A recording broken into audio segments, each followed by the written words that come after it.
सिंची, आपने एक बहुत महत्वपूर्ण बात बताई किस्मत के बारे में कि किस्मत को साधारणतः समझा जाता था कि जो हमारे नियंत्रण में नहीं है। हम्म। पर आपने बताया कि हमारे विचार ही हमारे किस्मत का निर्धारण करते हैं और कैसे जो हस्तरेखाएं हैं हम्म। वो एक एक तरीके से एक आईना है। हम्म। पर यहाँ पे एक और प्रश्न आ जाता है सिंचे, हम्म। ज्योतिष का। हम्म। ज्योतिष हस्तरेखाओं पर निर्धारित नहीं है सिंचे। वो तो एक फिक्स्ड इंस्टेंट पे जो कि हमारे जन्म के समय पे है, उसके आधार पे सब कुछ बताया जा रहा है अपने जीवन में। तो सिंची, वो भी बदली जा सकती है क्या?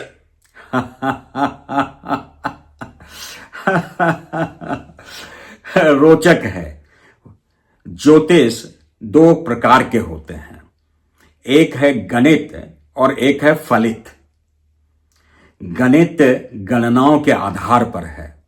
गणनाओं में सूर्य के प्रत्येक कण की गणना है और सूर्य के प्रत्येक कण की गणना के आधार पर वह गणित है।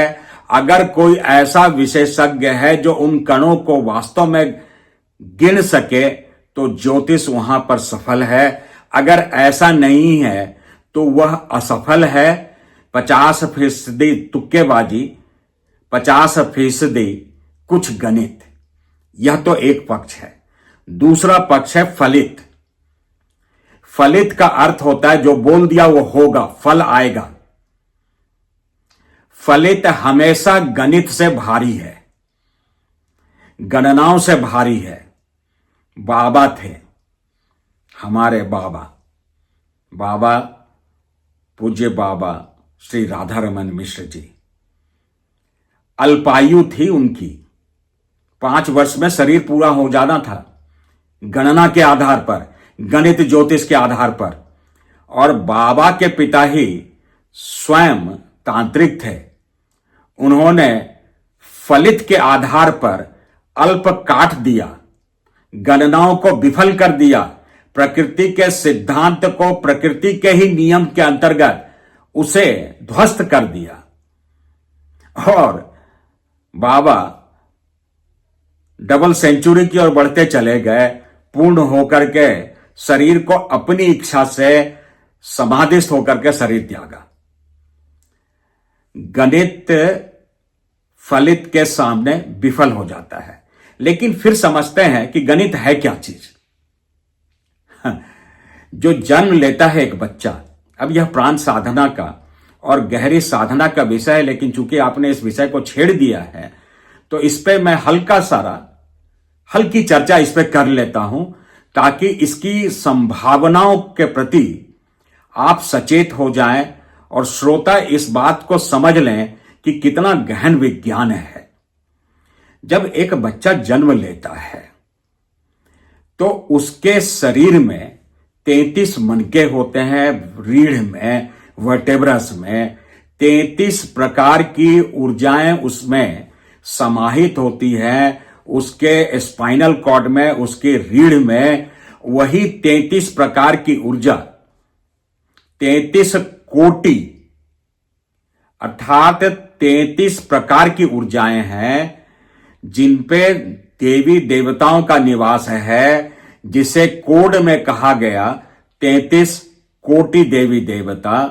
उसे धारण करके व्यक्ति जन्म लेता है।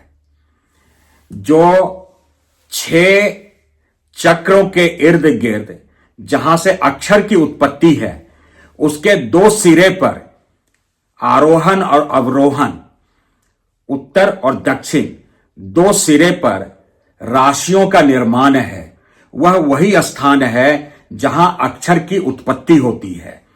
उन अक्षरों की उत्पत्ति के आधार पर राशियों का निर्धारण है और राशियों के आधार पर ही जीवन की विवेचना है कि यह कहां इसके जीवन की दिनचर्या, भविष्य कैसा होगा।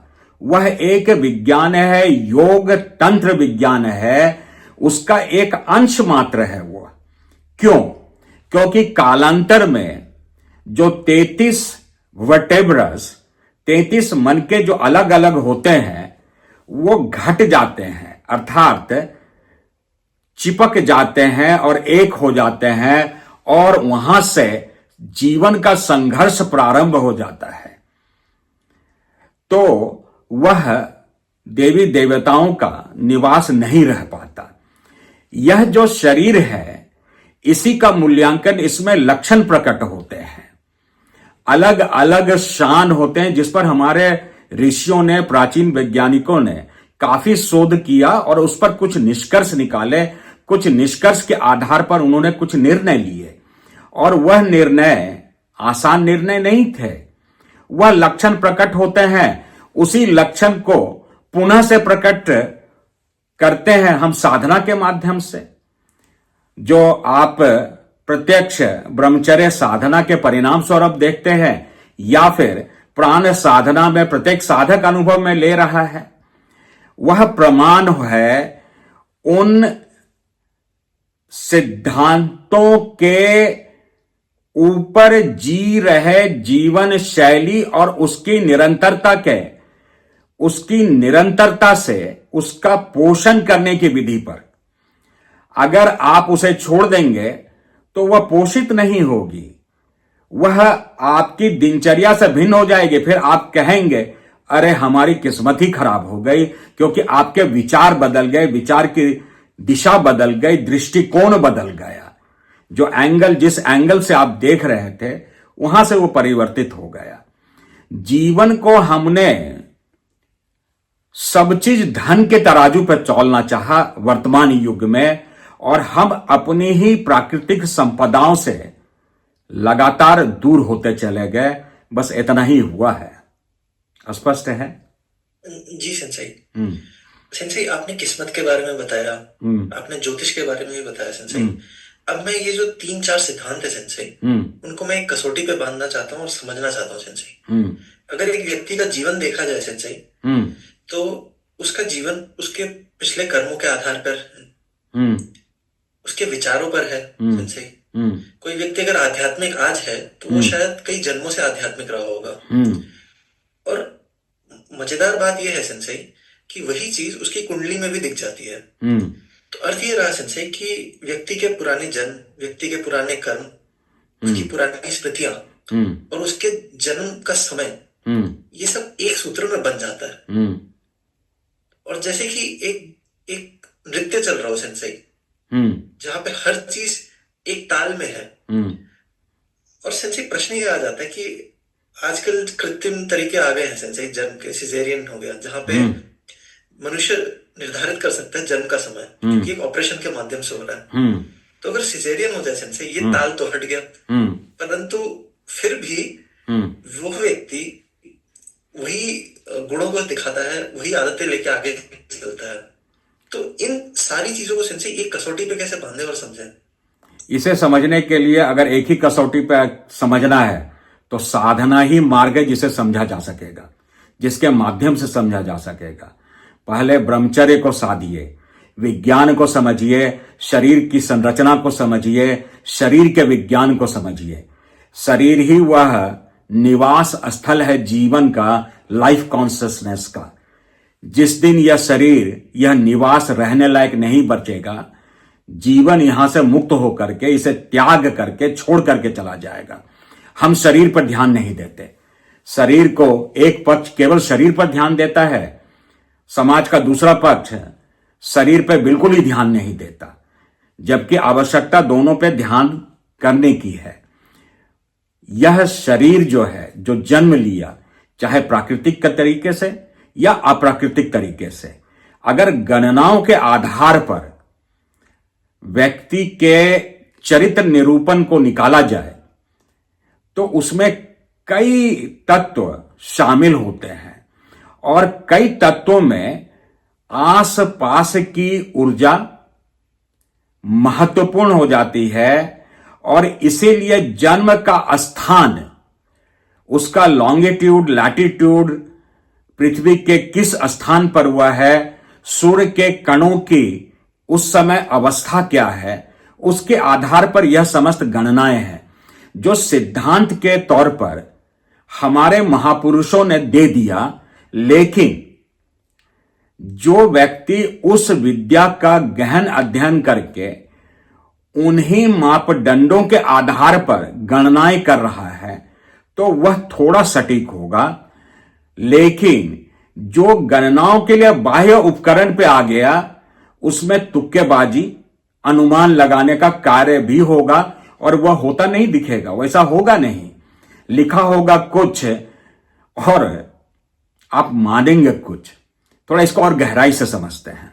महाभारत की एक घटनाओं को उठाते हैं। शल्य कर्ण का सारथी था, उसका ड्राइवर। गलती से वो कौरव की ओर धोखे से चला गया था, लेकिन उसने कसम खा ली थी कि कौरव हार जाए। कुछ लोग कहते हैं कि अर्जुन ने कर्ण का वध किया।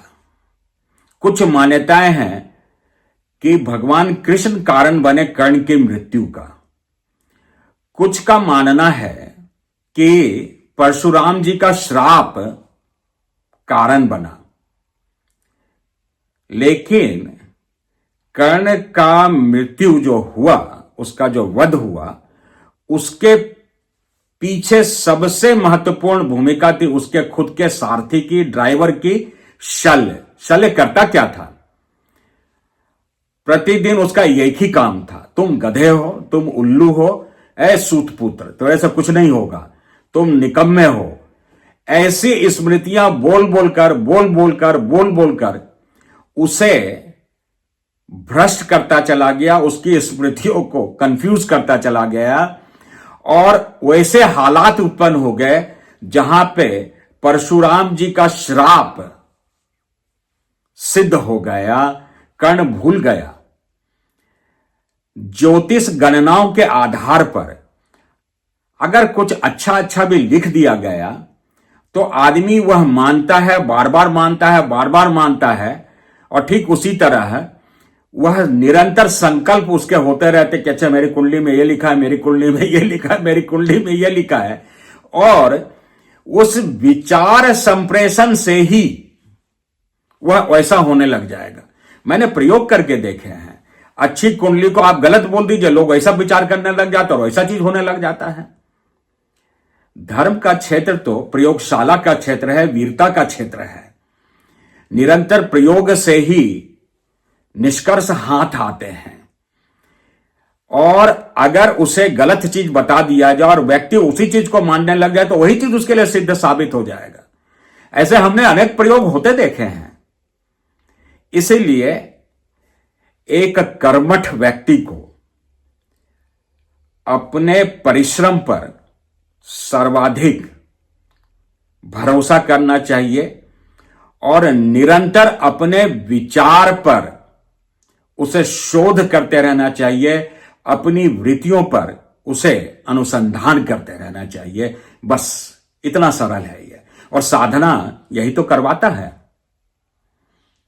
पूर्ण गुरु कर्म फल को और कर्म भोग को स्तंभित कर देते हैं और मिटा भी देते हैं।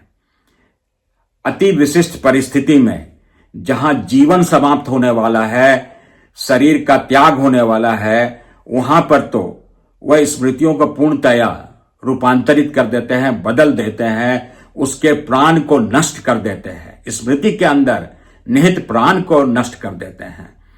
अन्यथा स्मृतियों को स्तंभित कर देते हैं और उस स्तंभन के काल में आप अपनी साधना से स्वयं मुक्त होने लगते हैं। इतना सरल प्रक्रिया है, लेकिन लोग सरलता से समझने के आदी नहीं हैं।